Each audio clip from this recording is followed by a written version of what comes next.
Simaklah pulau anu derimbo nak. Tumbuh tak ragu orang tanam barabuik sigai nak memanja indak suatu nan tabuang. Batangnya mengandung sagu mengkanan orang sanagari jo kudo-kudo melamakan.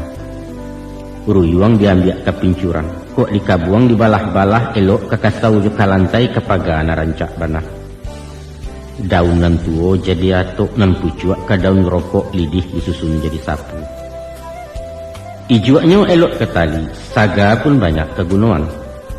Buah lama nironya manis, dimasak jadi lagulo diparam tuak namonyo kok rasan itulah cukup. Sampai pun kami yang palapahnya tak pakai karbo ati. Sabalun datang kewe joronson jatuh dake surang namokan. Sungguh pun awak orang batuah, bansuanau indak takabuah sifat sombong jauh sekali. Tagaknya menjauh-jauh, indak memilih tempat tumbuh.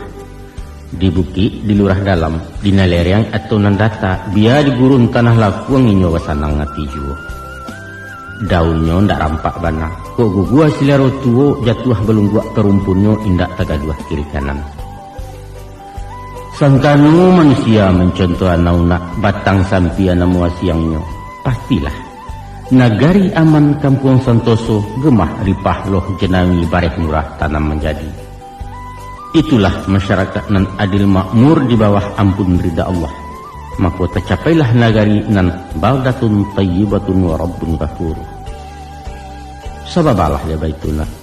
Setiap orang berpancarian mempunyai padok surang-surang tak ada istilah pengangguran. Tak timbun jurang kemiskinan hilanglah bingit kenan kayu kecemburuan sosial kata orang kini. Sadonyo berpotensi, sadonyo aktif produktif.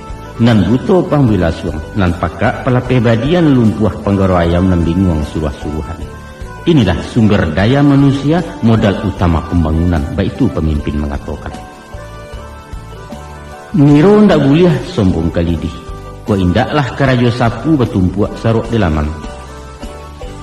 Walau hanya miang palapah usah dileceh diremehkan, sabab dia rabuak kai di api sanggup membakar burayu.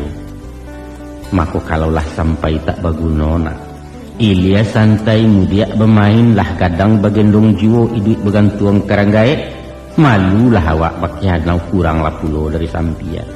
Inok menuangkan tunakan luang bawa pikia dalam-dalam.